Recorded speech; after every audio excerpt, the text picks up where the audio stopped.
Coach Kennedy tonight, just for a freshman, I don't think he took a bad shot. He looked like he dribbled into trouble one time and got the hook. But just what did you think about his maturity out there? Well, Rob, there's no doubt. We know offensively, he's electric. He can do a lot of things. He's still learning how to run a system.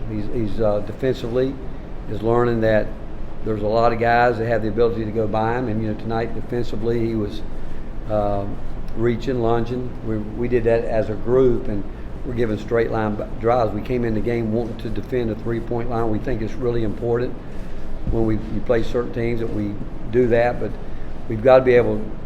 And talking about Kennedy, at half court he let a guy drive from half court and go dunk the ball because he lunged. But with that said, I don't have any idea. Well, I do because I saw it on film at halftime where our help side defense wasn't there. So we've got to be able to defend the 3-point line plus help and recover back. But and he's got to continue to get himself in elite shape mentally. He's there physically. It's just continuing to learn how to fight harder when he's tired, because we still want a quicker pace out of him on the offensive end. Because we just think we can get him going in the open court with people backing up. That's when he becomes really lethal, and he hasn't done that yet. Mark shot, I think 57.7 in the first half. What did you see defensively that what was going wrong? Well, what I thought they did. Obviously, we practice at a very high tempo pace. We don't practice a lot where teams are walking the ball down the floor, getting into a set.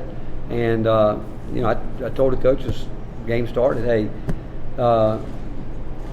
as much as I like to not let anybody get a shot off, sometimes we're not doing that, and you got to give them credit for making their shots. But they clearly had a plan to spread us out and drive the basketball.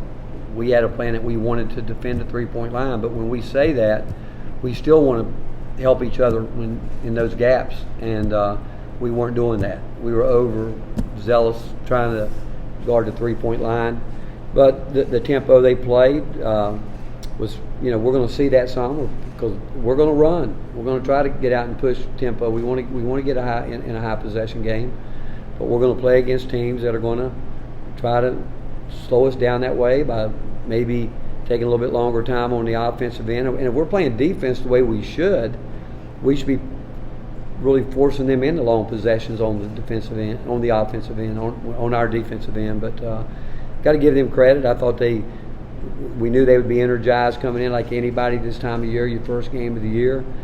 I met Ryan Ritter a month or so back over in Nashville, and really impressed with him. And obviously knowing Dr. Carver, who was here when I got here, the job that hiring him was a great hire. They do good stuff.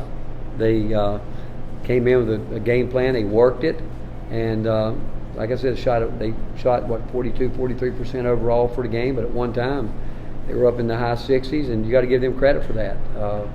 But we just felt like it was a good opener for us because it exposed that we've got to get better, and but this time of year we know we have to get better, especially playing against outside competition now.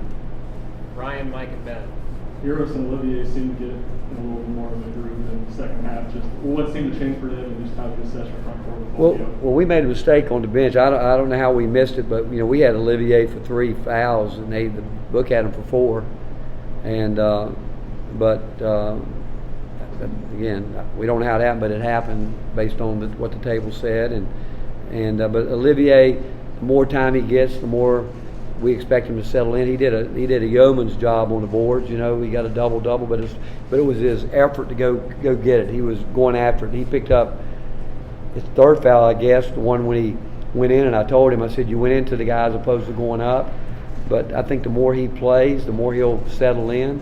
And at the end of the game, we were there watching him. He kept wanting to switch, which honestly we were happy with it because we think in today's game you've got to have a post guy that can switch out on guards and guard them. And the fact that he was locked into it and wanting to do it, even though that wasn't the defense we were calling for, we really kind of liked it because he was like, hey, I'm going to show I can do this. And overall he did a pretty good job with it. And Urosh, again, I think the same thing, getting time. They need time. Obviously, get Folky back, Brandon. All this is new it's new for all of them really, because none of them have played big minutes in games yet. So every minute they get, it's important. Rick, what do you think this team's defensive potential is, and what will it take to get there? I didn't hear the last part. What do you think it will take for this team to get there defensively where they need to be? Well, again, they followed early what we said. Now, we have never, ever said to them, we're going to guard the three-point line and forget about help defense. We've never, ever said that. And we were anxious, there's no doubt. We were trying to make great plays, reaching, lunging for the ball, trying to make a play. Josiah actually said that and got driven by. And I said, look, we got to make plays as a team. It can't be one guy going off like I'm going to try to swipe if I miss, putting our team in trouble. But I thought Joe did a good job too. He didn't make a bunch of shots, but he had 5 steals, 4 blocks, and Mike, it's again, until we develop a rim protector, we've got to rely on our gaps, the discipline. We've got to have discipline on the white line, being there to help, and then obviously that puts us into, if we can stay in front of the ball, it solves a lot of problems. And we did a better job. We did do a better job in the second half, and when we did break down, it was because of just letting them get a step away from us on the other side, and we call it separation, and then trying to play catch up the whole time, trying to get back in front of the ball. There's nothing that they did that we can't fix if we have the mindset to fix it. Rick, I know you all are okay with taking more threes this year. Has your mindset changed on what a good three looks like from last season? Now that you all are taking more, or what does a good three look like? Well, I'm trying to think right here. I thought I don't think our guys quite yet have a feel, because there's a fine line. There's really a fine line about we worked hard. We're open, in rhythm, with shots that we practice, we're going to take them. But with that said, we have to have an offensive rebounding mentality. And tonight, I think we got 22 of them where we run them down. And we get offensive rebounds. Unless we can get a clean putback, we are definitely looking to spray up for a three. We really are. Because to us, it's an extra possession. And where we've got to understand a little bit is when we've gone, again, at some point in time, people are going to really guard us out there. There is no doubt, because they know we're going to shoot it. We got capable shooters. But even in games when we get good looks or just not going in, and we know that happens at times, that's where we've got to have a feel for, okay, we got to get some penetration, whether it's with a pass, whether it's we've got to make the defense work a little bit, even if it means turning it down the first one to try to go get a better one. And that's where part of what we're doing this year, we'll learn from it. But what we're not going to do is, I don't want these guys hesitant. Obviously, John comes back. Will we do more through him? Obviously, we will. But we were trying to get some of that done tonight with O in there. But you can score in the lane with guards. I mean, they did it tonight.